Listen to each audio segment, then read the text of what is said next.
আমি আমার এলাকাবাসীকে ধন্যবাদ দিতে চাই তাদের এই ভালোবাসার কারণে, যে আপনারা কোনো শৃঙ্খলা আচরণ করেন নাই, শান্তভাবে। আমি আপনাদেরই সন্তান, আপনাদেরই মেয়ে, আপনারা আমার প্রতি যে শ্রদ্ধা ভালোবাসার সম্মান দেখিয়েছেন, আমি আজীবন আপনাদের এই ভালোবাসার শ্রদ্ধার সম্মান মনে রাখবো। আমার এলাকাবাসী জানেন যে আমি আলিয়া মজুমদার সন্তান। আমার বাবা সামনে রাজনীতি করেছে, দলমতের উঠতে উঠে রাজনীতি করেছে। আমি আলিয়া মজুমদার সন্তান। আমার যদি অপরাধ হয়ে থাকে জয় বাংলার জয় বঙ্গবন্ধু বলার কারণে, তাহলে আমি সেই অপরাধী হতে চাই। এই জন্য বিচার হয়, তাহলে বিচার হবে।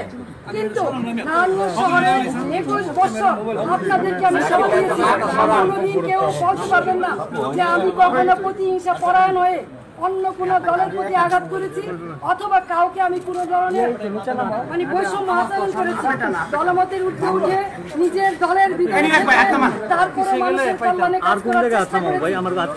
সত্য মতভেদের সত্য এই শহরের নারায়ণগঞ্জবাসীর জন্য এমন কোনো জায়গা নেই যেখানে প্রতিবাদ করি নাই। তো কি হত্যা সহ সকল হত্যাকাণ্ডে যখন নারায়ণগঞ্জবাসী একদম চুপ ছিল, কেউ কোনো কথা বলে নাই, তখন আইবি আওয়াজ তুলেছে, এই শহরের মানুষকে কথা বলা শিখিয়েছে, অন্যায়ের বিরুদ্ধে প্রতিবাদ করা শিখিয়েছে। আজকে সেই আইবিকে কিসের জুলুমে, কিসের কারণে, কি কারণে গ্রেফতার করা হচ্ছে আমি জানি না। কিন্তু যেহেতু আমাকে গ্রেফতার করা হচ্ছে, আমি নারায়ণগঞ্জবাসীর কাছে একটাই অনুরোধ করবো, আপনারা যেভাবে আমার পাশে ছিলেন, আমার পরিবারের পাশে ছিলেন, আমার পাশে থাকবেন। আপনারা সকলেই জানেন 1 মাস হয়নি আমার ছোট ভাই, অত্যন্ত আদরের ছোট ভাই মোহাম্মদ আলী রেজা রিপনকে আমরা হারিয়েছি। আর সেই ভাইয়ের সুখ এখনো বুঝতে পারি নাই।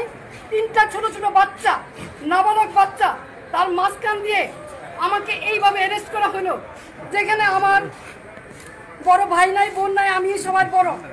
3টা ছোট ছোট বাচ্চা, এবং 1 মাস হয়নি আমার ভাই মারা গেছে, এবং ওদের মাও নাই। 4 বছর আগে ওদের মা মারা গেছে। এইরকম এই অবস্থায় কি কারণে? আমি কি কোনো জুলুমবাজ? আমি কি হত্যা করেছি? আমি কি চাঁদাবাজি করেছি? আমি কি নারায়ণগঞ্জ শহরে এমন কোনো রেকর্ড আমার আছে যে আমি কোনোদিন কোনো বিরোধী দলকে আঘাত করেছি? তাহলে কিসের জন্য, কি কারণে, কোন ষড়যন্ত্রের কারণে, কার স্বার্থে আমাকে অ্যারেস্ট করা হলো? আমিও প্রশাসনের কাছে জানতে চাই। বর্তমান যারা সরকার আছেন, সাম্যের কথা বলেছেন, বৈষম্যের বিরুদ্ধে আপনারা আন্দোলন করেছেন, সরকার হটিয়ে নতুন সরকার এসেছেন, তাহলে কি এই বৈষম্য? তাহলে অনেস্ট রাজনীতির সততার কিসের মূল্যায়ন? আমি তো বাড়িতে ছিলাম, আমি তো পালাইনি, তাহলে এইভাবে আমাকে অ্যারেস্ট করতে হলো কেন? সেই জবাব জনগণের কাছে চাই, জনগণের